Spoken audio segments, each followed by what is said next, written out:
ഇന്നലെ 4 പേരുടെ മരണത്തിനിടയാക്കിയ അപകടം നടന്ന പുല്ലുപാറയിലെ വളവാണിത്. എൻ്റെ പിന്നിൽ കാണുന്നതാണ് ആ വളവ്.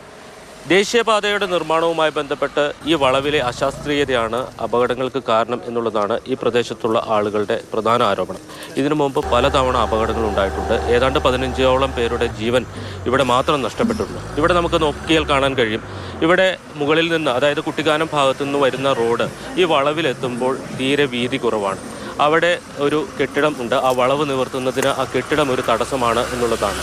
ആ തടസ്സം നീക്കണമെന്നും അവിടെ വീതി കൂട്ടണമെന്നും MLA അടക്കം പലതവണ ആവശ്യപ്പെട്ടിട്ടും അത് നടപ്പിലായില്ല എന്നുള്ളതാണ് വാഴൂർ സോമൻ MLA തന്നെ പറയുന്നത്. അതിൽ കുറച്ച് കഴമ്പുണ്ട്. ഇത് കണ്ടില്ലേ, ആ കെട്ടിടത്തിൻ്റെ താഴെ കൂടെ കുറച്ചൊന്ന് നേരെയാക്കിയാൽ ഇത്രയും വലിയൊരു വളവ് ഒഴിവാക്കാൻ പറ്റും. അത് ചെയ്യേണ്ടതാണ്. താഴെ 2 മരങ്ങൾ അപകടകരമായി നിൽപ്പുണ്ട്. അത് മുറിച്ച് മാറ്റണമെന്നും പറഞ്ഞും ഇപ്പോൾ 2 മാസം തുടർച്ചയായി പറഞ്ഞുകൊണ്ടിരിക്കുകയാണ്. അവർ ഒത്തിരി ജോലികൾ ചെയ്തു, ഇല്ല എന്ന് ഞാൻ പറയുന്നില്ല. പക്ഷേ ഇത് അടിയന്തരമായി ചെയ്യണം എന്നുള്ളതാണ് ഈ അപകടം ഇന്ന് നമുക്ക് ബോധ്യപ്പെടുത്തുന്ന കാര്യം. ഞാനൊരു 10-50 വർഷമായിട്ട് ഇവിടെ ജീവിക്കുന്ന ആളാണ്. ഒരു കാലത്തും ഉണ്ടായിട്ടില്ലാത്ത അത്ര ഹെവി ട്രാഫിക്കാണ് ഇവിടെ ഉണ്ടായിട്ടുള്ളത്. ഇത് 4 വരി പാതയാക്കേണ്ടത് വളരെ അത്യന്താപേക്ഷിതമാണ് എന്നാണ് തെളിയിക്കുന്നത്.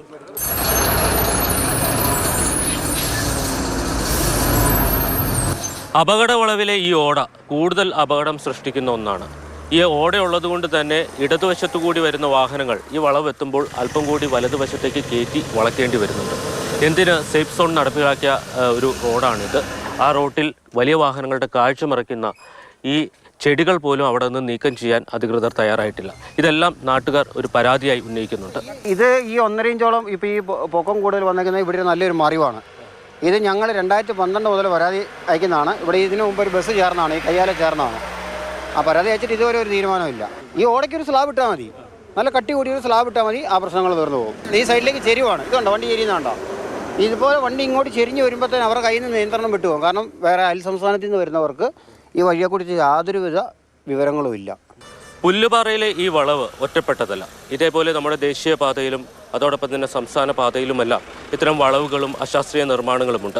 ഇത് പരിഹരിക്കപ്പെട്ടില്ലെങ്കിൽ ഇനിയും ഇത്തരം നിരത്തുകളിൽ മനുഷ്യജീവൻ പൊലിയും.